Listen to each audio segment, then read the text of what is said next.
Welcome to Nitish Yadav classes. और दोस्तों, first year वाले जितने भी स्टूडेंट हैं उन सबों के लिए एक नाइटमेयर साबित होने वाला सब्जेक्ट BEVAE 181। दोस्तों देखो, सबसे पहला क्या होता है इस सब्जेक्ट के अंदर, एनवायरमेंटल स्टडीज का ये सब्जेक्ट है हमारा। ठीक है, तो इसके अंदर ना आधे से ज्यादा बच्चे क्या प्रिपेयर कर जाते हैं, वो ना आंसर्स को प्रिपेयर करते हैं। मतलब जो भी यूट्यूब के ऊपर वीडियोस अवेलेबल होती हैं चैप्टर वाइज, देखो एक तरीके से बिल्कुल ठीक है। बट जो इसके एग्जाम का पैटर्न है ना, दैट इज MCQ। और MCQ में क्या होता है, अगर सही तो सही, गलत तो गलत। एक लौता पेपर होता है जिसमें जीरो भी स्कोर कर सकते हो और फुल मार्क्स भी स्कोर कर सकते हो। उसके अलावा कोई पेपर नहीं होता जिसके अंदर आप फुल मार्क्स स्कोर कर दो। मैथ्स एक एक्सेप्शन होगा। ठीक है, बट जो टिक मार्क वाले क्वेश्चन होते हैं ना, इनके अंदर आप फुल मार्क्स भी स्कोर कर सकते हो और जीरो भी।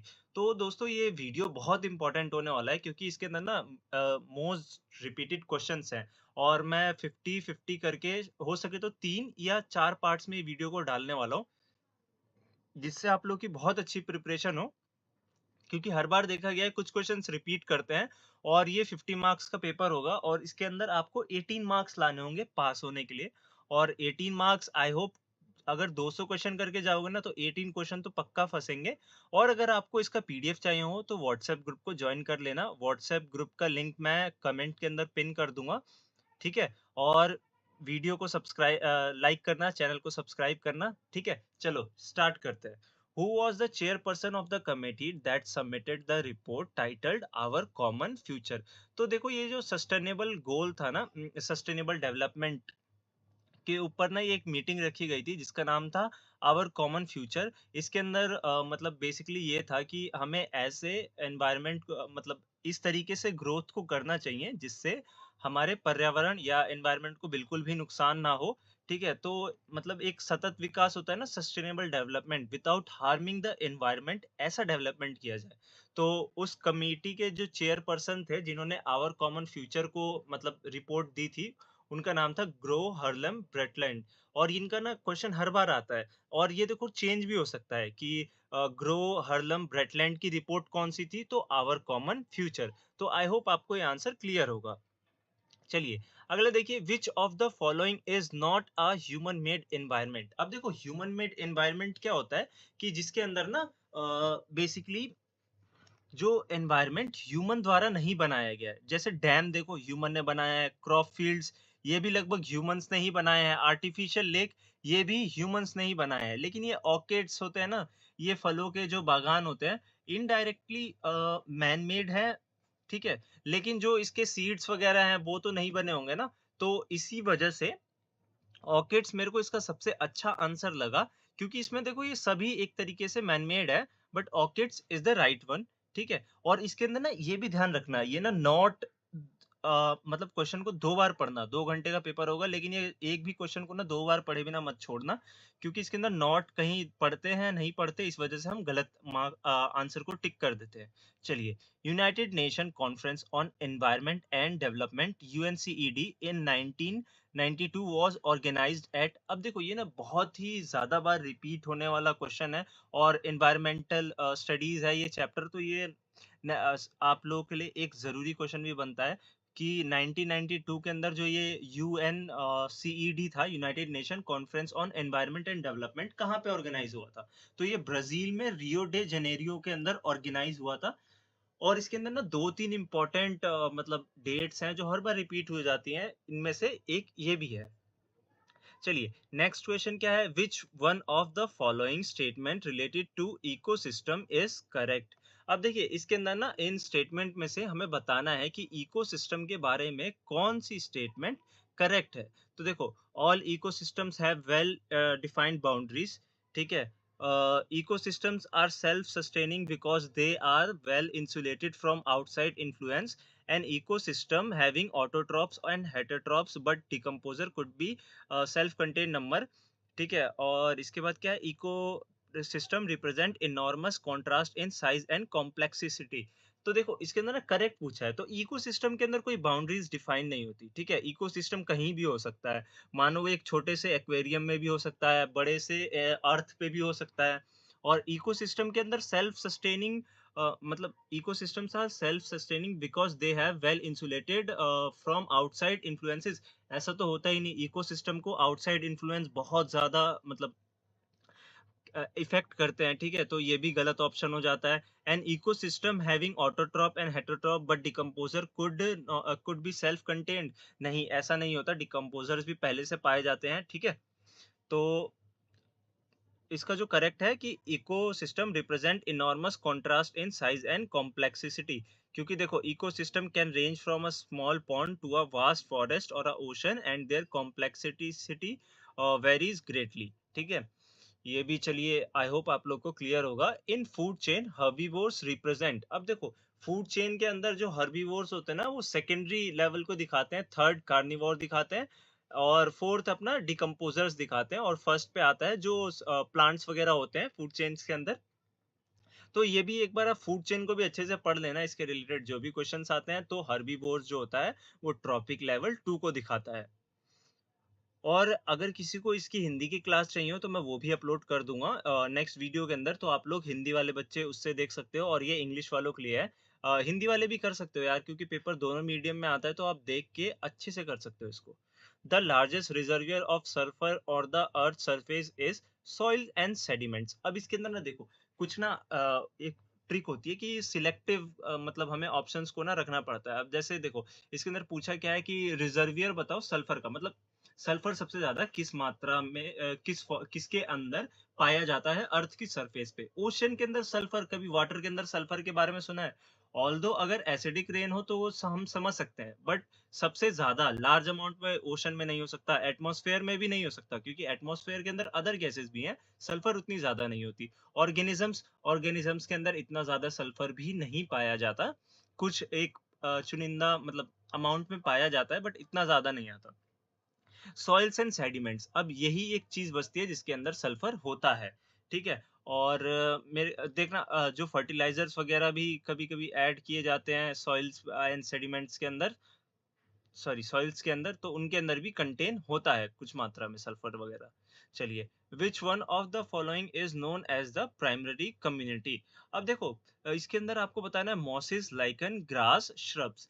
प्राइमरी कम्युनिटी क्या है कि देखो, ये ना अपने आप ही प्रिपेयर हो जाते हैं, ठीक है, इन्हें ना अदर चीजों की जरूरत नहीं पड़ती। अब देखो, लाइकेंस जो है इसका करेक्ट ऑप्शन क्यों है?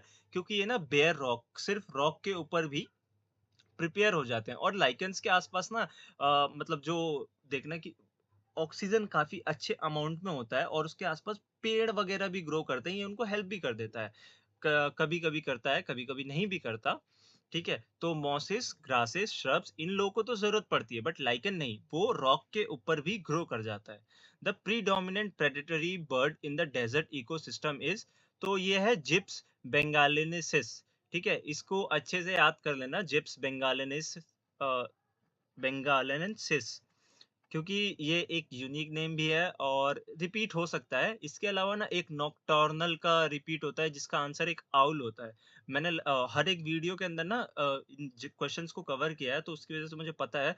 तो आप बस पार्ट वाइज देखते रहना, और इतना भी कर लो तो आप इनफ होगा, क्योंकि इससे आप अच्छे मार्क्स स्कोर कर लोगे। 18 मार्क्स लाना होता है, 18 आराम से आएगा। The unattached organism in an aquatic ecosystem which lives at the interface of air water is known as, तो इसको कहते हैं न्यूस्टन। और ये क्वेश्चन ना बहुत बार रिपीटेड है, आप देखना हो सके तो आपके पेपर में भी रिपीट करेगा, और इसका आंसर है न्यूस्टन। अच्छे से याद रखिएगा इसे।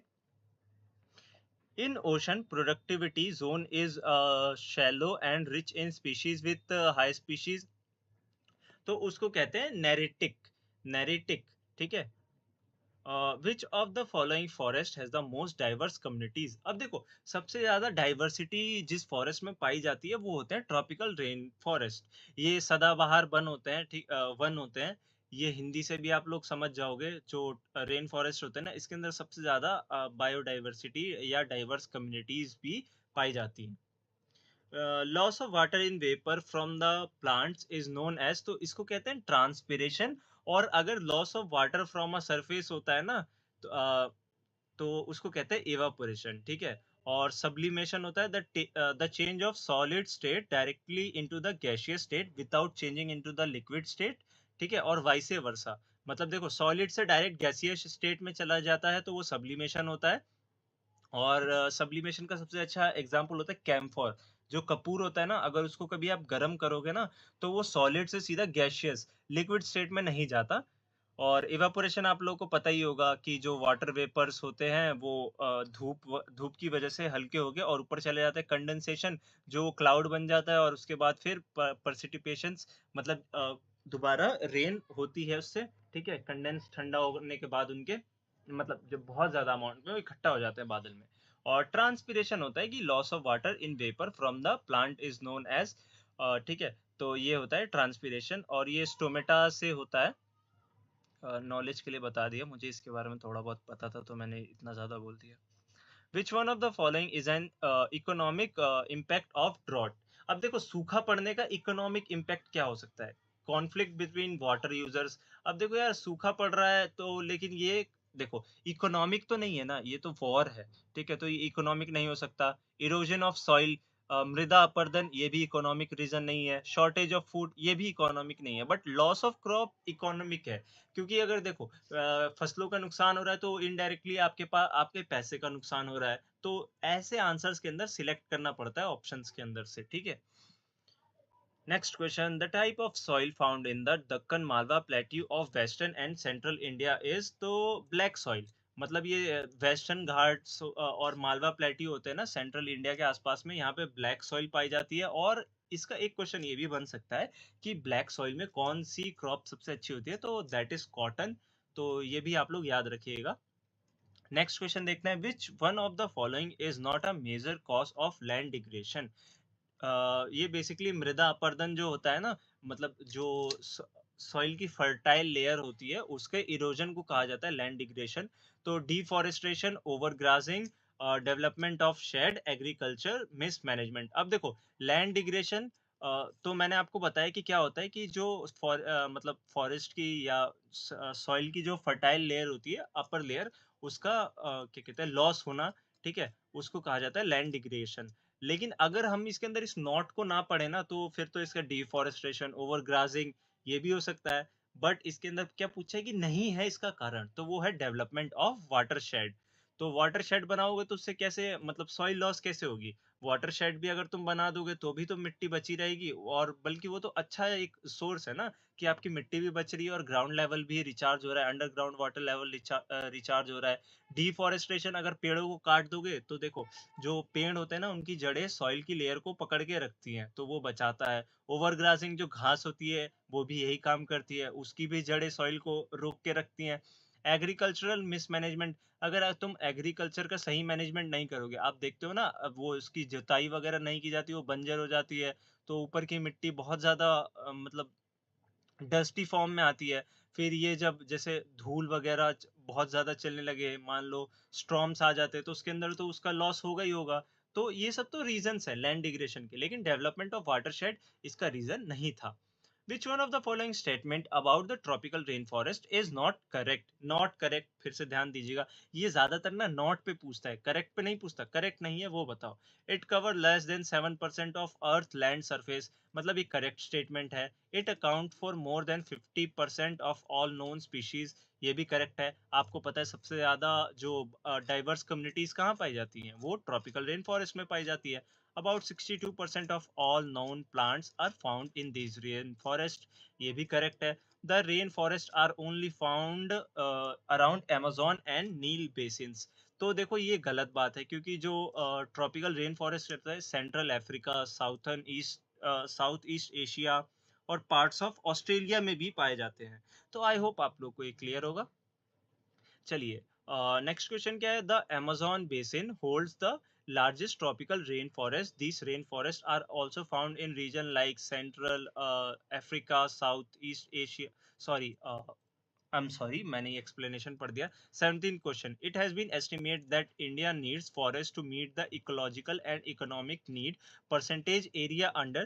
तो देखो 33% करेक्ट आंसर है इसका, कि इंडिया को ना फॉरेस्ट और इकोलॉजिकल जो नीड्स होती है हमारी, उसको मीट करने के लिए 33% की जरूरत पड़ती है।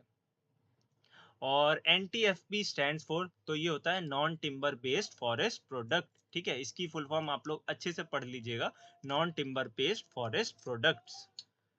Number 19, which of the following diversity is known as the fundamental currency of diversity? तो जेनेटिकल डाइवर्सिटी, अब देखो जेनेटिक्स ही ना सारी इंफॉर्मेशन कैरी करते हैं, तो इसके अंदर क्या बोला है, फंडामेंटल करेंसी।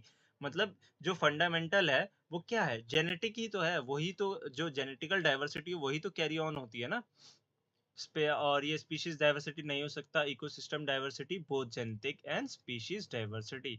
तो ये नहीं ऑप्शन है, तो इसका करेक्ट ऑप्शन है genetic diversity. Which of the following biogeographic zones cover the largest area in India? तो ये है दक्कन पेनिनसुला। ठीक है, दक्कन जो पेनिनसुला है ना वो सबसे ज्यादा बायोजियोग्राफिकल जोन को कवर करती है। ठीक है, मतलब यहाँ पे ज्यादा लाइफ पाई जाती है। About the 2/3 of Indian endemic plants are confined to be, तो ये है वेस्टर्न घाट से। ठीक है, which one of the following is not true about mega biodiversity country? Mega biodiversity country. ठीक है, तो इसके अंदर इंडिया के बारे में, sorry, which of the following is not true about India as a mega biodiversity country? अब देखो, इंडिया एक मेगा बायोडाइवर्सिटी है, मतलब यहाँ पे बहुत ज्यादा बायोडाइवर्सिटी है, मतलब जो लिविंग नॉन लिविंग थिंग्स ने मिलके एक एनवायरनमेंट क्रिएट किया होता है। ठीक है, सॉरी, बेसिकली जो जैव विविधता है ना, मतलब जीवों के अंदर जो वेरिएशंस देखने को मिलता है, दैट इज बायोडाइवर्सिटी। मैं किसी और चीज को एक्सप्लेन करने लगा था। तो ठीक है, India has 10 biogeographic regions. India is one of the 12 centre of origin of cultivated plant. India has 6 hotspot out of 34 global biodiversity. India has 2 major realms and 3 biomes. ठीक है, तो इसका जो इनकरेक्ट स्टेटमेंट है ना वो है third वाला, कि इंडिया के पास 6 हॉटस्पॉट हैं out of 34 global biodiversity hotspot, जबकि इंडिया के पास 4 हैं, 36 हैं पूरे बायोडाइवर्सिटी हॉटस्पॉट, ना कि 34। ठीक है, और जो 4 है ना वो है Western Ghat, Himalaya, Indo Burma and सुंडालैंड्स।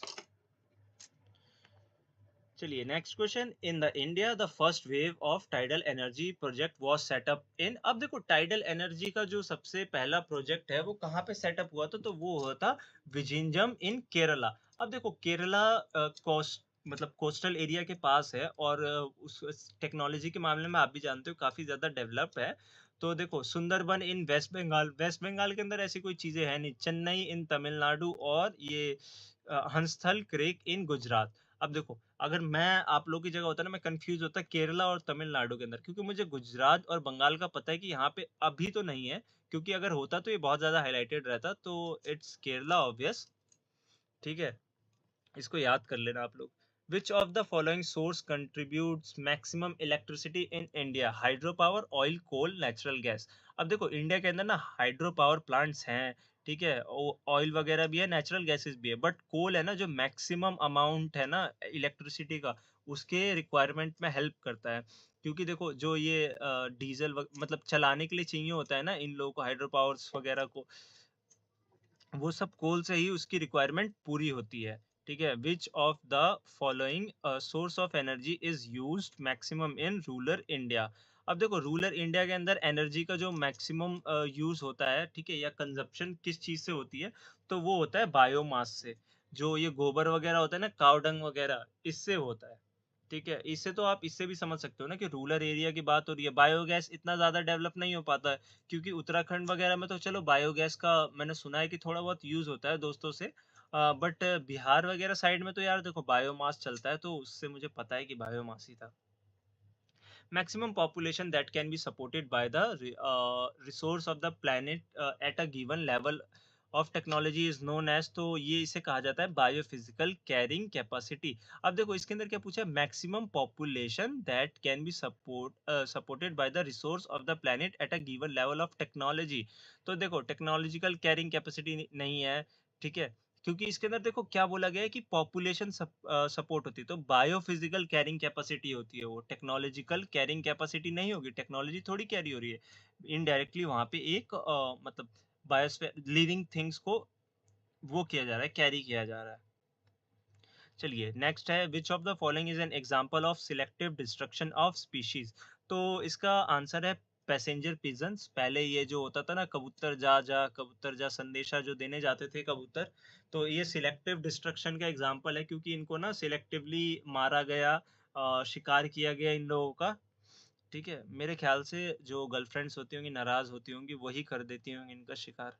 Which one of the following is an invasive species in the semi-arid area of India? तो इन्वेसिव स्पीशीज के बारे में बताना है, जो semi arid area of India's है, तो वो है वाटर हायसिंथ, जलकुंभी। दोस्तों ये क्या होता है, जो जलकुंभी आपने देखा होगा कि एक बड़ा हरे रंग का प्लांट उग जाता है झीलों वगैरह के पास, देखना आप बहुत ज्यादा होते हैं। और ये ना बहुत बुरी तरीके से मतलब जो पानी के अंदर का इकोसिस्टम होता है ना, उसको बर्बाद करते हैं। बेसिकली ये क्या करते हैं, वाटर का अंदर जो ऑक्सीजन होता है उसको इनटेक करते हैं और वहां पे चोक कर देते हैं, वहां पे ऑक्सीजन की मात्रा को कम कर देते हैं। Which one of the following is not an ex situ conversation conservation of biodiversity. अब देखो, इन सीटू एक्स सीटू, ये कॉन्सेप्ट को भी आप समझ लेना है। एक्स सीटू का मतलब क्या होता है कि कंजर्व कर रहे हो आउटसाइड देयर नेचुरल हैबिटेट्स, ठीक है, such as seed banks, zoos and botanical gardens, ठीक है, नेशनल। अब देखो, इन सीटू का मतलब क्या होता है कि विद इन, इन सीटू मतलब विद इन, ठीक है, उसके अंदर ही उसके जो नेचुरल हैबिटाट्स हैं उसके अंदर ही। एक्स सीटू का मतलब होता है बाहर। तो सीड बैंक में देखो, सीड बैंक में क्या होता है कि वो नेचुरल हैबिटाट से बाहर रहते हैं, मतलब ऐसे कंडीशंस को प्रिपेयर किया जाता है जिसके अंदर वो कंजर्व हो सके।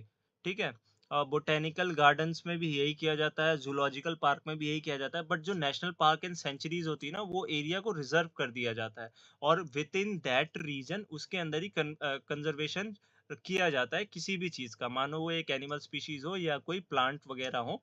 ठीक है, इसके अंदर पूछा गया था कि नहीं है एग्जाम्पल, मतलब इन सीटू होना चाहिए, तो वो है नेशनल पार्क एंड सेंचुरीज। चलिए, मैच द फॉलोइंग वेटलैंड्स और स्टेट। सुंदरबंस वेस्ट बंगाल के हैं, हरिके पंजाब के हैं, चिल्का उड़ीसा का है, और भरतपुर राजस्थान का है। मेरे ख्याल से मैंने ये ऑप्शन सामने ही लिख दिए हैं। तो दोस्तों इसके अंदर क्या करना होता है कि आप ना कभी भी अगर ये एक मैचिंग वाला अगर क्वेश्चन आए ना, तो पहले मैच कर लेना। अगर आप दो भी मैच कर लोगे ना, तो दो तो अपने आप ही कंफर्म हो जाएगा। तो आई होप इस क्वेश्चन का मैंने मजा खराब कर दिया, क्योंकि मैंने डायरेक्ट इसके आगे ही लिख दिया था। विच one of the following is not point source of pollutant. ठीक है, तो not point source of pollution जो होते हैं ना, वो डिफ्यूज एरिया से आते हैं। ठीक है, not a single identifiable source, मतलब एक कॉमन सोर्स से नहीं आते, अलग अलग जगहों से पॉल्यूशन के जो वो होते हैं ना सोर्स, वो आ रहे होते हैं। अब देखो, sewage treatment plant, gas coming out of chimney, pollutant discharge through tunnels, ठीक है, और एग्रीकल्चर रन ऑफ। अब इसके अंदर क्या होता है कि जो मतलब खेती बाड़ी का रन ऑफ होता है, जो भी उसके अंदर के वेस्ट मटेरियल्स होते हैं, उसके अंदर क्या होता है, फर्टिलाइजर, पेस्टिसाइड्स और other chemical that flow from field during the rainfall, it is an classical example of non point source. मतलब देखो, एक सिंगल एरिया से नहीं, बहुत ज्यादा डाइवर्स एरिया से आ रहे हैं, तो उसके वो होते हैं non point source of pollution. तो इसके अंदर से कौन सा है, तो वो एग्रीकल्चरल रन ऑफ है। सीवेज में सीवेज से ही आ रहा होगा, चिमनी वाला भी चिमनी से आ रहा होगा, जो गैसेस आ रही हो चिमनी से ही आ रही है ना, कोल वगैरह के बर्निंग से। और ये क्या कहते हैं, पॉल्यूटेंट डिस्चार्ज फ्रॉम टनल्स। ठीक है, तो ये टनल्स के थ्रू आ रहे हैं, बट ये एग्रीकल्चरल रन ऑफ है, ये तो अलग अलग सोर्सेज से आते हैं ना।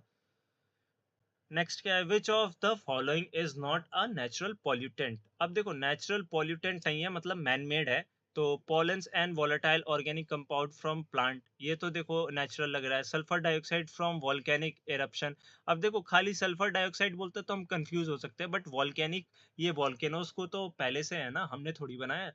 और particles from the wild fire, ये भी वाइल्ड फायर जो होती है, तो ये तो नेचुरल से ही आ रहा है, नेचर से ही आ रहा है, पार्टिकल्स जो आ रहे हैं वाइल्ड फायर के। लेकिन जो स्मोक है ना, वो तो हमारी बनाई हुई है। देखो, ये क्या होता है कि जो व्हीकल्स के अंदर का एमिशन होता है ना, मतलब जो गैसेस निकलती हैं, इंडस्ट्रीज का स्मोक निकलता है, ये सनलाइट की प्रेजेंस में जाके स्मोक बन जाता है, और ये एक नेचुरल पॉल्यूटेंट नहीं है, मैन मेड है। The full form of TDS, total dissolve solid, ये आपके वाटर के अंदर प्रेजेंट होता है, या फिर किसी भी लिक्विड के अंदर जो अमाउंट ऑफ सॉलिड प्रेजेंट होता है, उसको कहा जाता है। Decibel A, dBA measures pitch and intensity of sound. ठीक है, अब इसका ना ये डेसिबल्स वाले जो मेजर्स है ना, डीबी डेसिबल के तुम सारे ही देख लेना, डीबी ए बी सी ऐसे भी होते हैं डेसिबल्स के। वो कुछ इंटेंसिटी नापते हैं, कुछ प्रेशर नापते हैं। चलिए next question, which of the following is not a characteristic of hazardous waste. Hazardous waste का कौन सा कैरेक्टरिस्टिक नहीं है? Pungent order.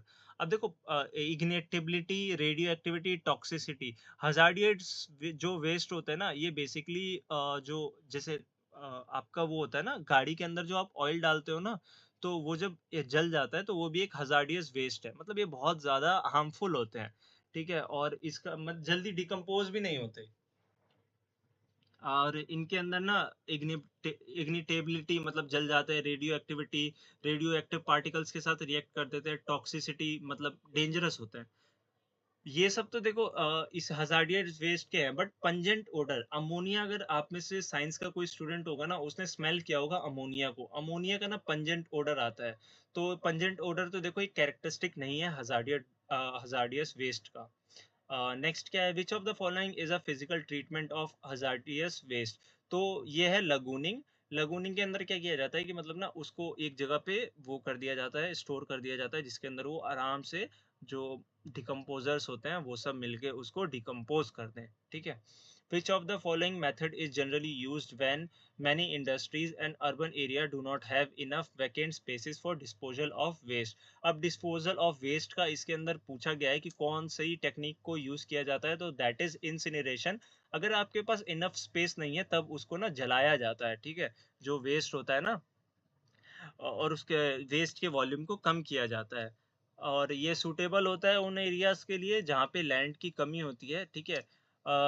बट ये जो होता है ना, इसके अंदर बहुत ज़्यादा हार्मफुल गैसेस निकलती है इंसिनरेशंस। और अंडरग्राउंड डिस्पोजल और डंपिंग एट सी, ठीक है, both underground disposal and dumping at sea. अब देखो डंपिंग एट सी हम नहीं कर सकते, क्योंकि सी भी ना गवर्नमेंट के अंदर आती है, ठीक है, और इंटरनेशनल सीज में भी नहीं डाल सकते, उस पे सबका साझा अधिकार होता है, तो ये तो एकदम ही आउट है। और यहाँ पे पहले ही मेंशन है कि जब आपके पास इनफ स्पेस नहीं है तो अंडरग्राउंड डिस्पोजल कहाँ से ही करोगे आप, ठीक है। जब स्पेस नहीं है आपके पास, अगर मानो उसको खोदते भी हो उस जगह को और करते हो कुछ दिमागदार ऐसा दिमाग लगाए, बट यार वो तुम्हारे पास जगह ही नहीं है तो कैसे करोगे? तो इंसिनरेशन इसका करेक्ट आंसर होता। अगर इसका आंसर नहीं पता होता तो मैं इंसिनरेशन ही तुक्का मार के आता, क्योंकि मेरे को ये दो तो लगे नहीं। और सारा खेल ना इसके अंदर ऑप्शंस को एलिमिनेट करने का है। The inter government panel on climate change IPCC was established in तो 1988। अब देखो ये ऐसे क्वेश्चंस होते हैं जिसके अंदर कोई तुक्काबाजी नहीं, तुक्काबाजी चलती है, बट इसके अंदर एलिमिनेट नहीं कर सकते आप लोग। Maximum concentration of ozone is found at, तो स्ट्रेटोस्फेयर जो स्टार्टिंग होती है उसके अंदर पाया जाता है सबसे ज्यादा ओजोन का concentration. Which of the following is not an effect of acid rain. अब देखो एसिड रेन का इफेक्ट नहीं है। डर्माटेन sorry detrimental effects on crop and forest, hearts and lung problem, affects aquatic plants and animal। तो देखो acid rain basically oxides of sulphur और क्या कहते हैं जो ये कार्बन होता है, ये सब होते हैं। मतलब वाटर के अंदर ना इन सबों की जो मात्रा होती है बहुत ज़्यादा होती है। तो इसीलिए कहते हैं कि पहली बारिश में नहीं नहाना चाहिए, क्योंकि वो एसिड रेन होते हैं। और देखना कई बार ना इतने ज़्यादा हार्मफुल होते हैं कि वो आपके कपड़ों के अंदर छोटे-छोटे छेद भी कर देते हैं। तो increase in temperature of earth surface, ये इसका देखो अर्थ सरफेस का टेम्परेचर बढ़ाने में एसिड रेन का कोई हाथ नहीं है। बेसिकली रेन तो रेन है, तो वो टेम्परेचर तो नहीं बढ़ाएगी, बट ये सारे इफ़ेक्ट ज़रूर कॉज़ करेगी। ठीक है, अर्थ समिट 2002 वाज ऑर्गेनाइज्ड एट, तो ये है जोहान्सबर्ग, ठीक है। अर्थ जो समिट था 2002 का वो जोहान्सबर्ग में हुआ था। In which of the following cities one of the ozone branch of national green tribunal is located. तो इसका आंसर है भोपाल। भोपाल के अंदर है जो ब्रांच है, जोनल ब्रांच है नेशनल ग्रीन ट्रिब्यूनल का। Which of the following region falls under high seismic zone in India? High seismic zone क्या होता है? जहाँ पे सबसे ज्यादा अर्थक्वेक आने के चांसेस होते हैं। तो इसका करेक्ट ऑप्शन है that is run of Kutch. जो गुजरात का अंदर रन ऑफ कच्छ है वहाँ पे हाई सेismic जोन है, मतलब बहुत ज्यादा भूकंप आता है। What could be the population of the world by 2100? ठीक है, 2100 तक क्या पॉपुलेशन हो सकती है? तो एस्टिमेट किया गया था 11.2 बिलियन। ये बुक के अंदर दिया होगा, जब आप बुक खोलोगे ना तब पता चलेगा। Which of the following is not an ENVIS centre? तो एनवायरमेंटल इंफॉर्मेशन सिस्टम। अब देखो इसके अंदर देखो बिल्कुल आसानी से आप लोग तुक्का मार सकते हो। All India Institute of Medical science new Delhi, AIIMS. AIIMS के अंदर आपको लगता है कि एनवायरमेंटल इंफॉर्मेशन सिस्टम होगा? देखो एम्स आप सभी को पता है कि बहुत बड़ा वो है, अखिल भारतीय चिकित्सा संस्थान, ठीक है, हिंदी में जो भी कहते हो। तो बेसिकली जो एम्स है ना, वहाँ पे तो इलाज होता है, तो वहाँ पे एनविस का कोई सेंटर नहीं है, तो इसको यहाँ से कर सकते हो। बाकी ये इंडस्ट्रियल टॉक्सिकोलॉजी रिसर्च सेंटर आईटीसीआर, ये लखनऊ के अंदर सिचुएटेड है, ये है एक एनविस का centre. Centre of theoretical studies CTS, Indian Institute of Science Bengaluru, National Institute of Occupational Health NIOH Ahmedabad. ठीक है, तो ये सब तो है एनविस के centre, but all India Institute of Medical Science नहीं है। Which of the following is view toward nature believe that all organisms are on the earth have values and right? तो ये कहता है इकोसेंट्रिज्म। ठीक है, इकोफेमिनिज्म मतलब ये ना जो अर्थ होता है और उसके जो रिसोर्सेज का शोषण होता है ना, एक्सप्लॉइटेशन, बेसिकली उसको फीमेल के साथ कंपेयर किया जाता है। उसका मानना है कि फीमेल के साथ जैसा होता है वैसे ही नेचर के साथ होता है, इनका एक्सप्लॉइटेशन किया जाता है मैन के द्वारा इन ऑर्डर टू अर्न। ठीक है, तो ये इको फेमिनिज्म है। बट इको सेंट्रिज्म क्या कहता है कि सबके ना वैल्यूज और राइट इक्वल हैं सारे ह्यूमन ऑर्गेनिजम्स के। Using English material to communicate to non-English speaking communities is an example of, तो सोशल इनइक्वालिटी है। अगर मानो कोई बंदा इंग्लिश नहीं बोलता लेकिन जो उसके कार्रवाई वगैरह और सुनवाई वगैरह जो हो रही है वो इंग्लिश में हो रही है, तो एक सोशल इनइक्वालिटी है। तो आई होप आप लोग को ये वीडियो पसंद आया हो। ये वीडियो का पार्ट 1 है, इसके बाद आप लोग पार्ट 2 जरूर देखिएगा और चैनल को सब्सक्राइब कीजिएगा दोस्तों। अगर आप पहली बार इस चैनल पे आए हो, आई नीड योर सपोर्ट, और वीडियो को दोस्तों को भी शेयर कर देना। Thank you so much for watching.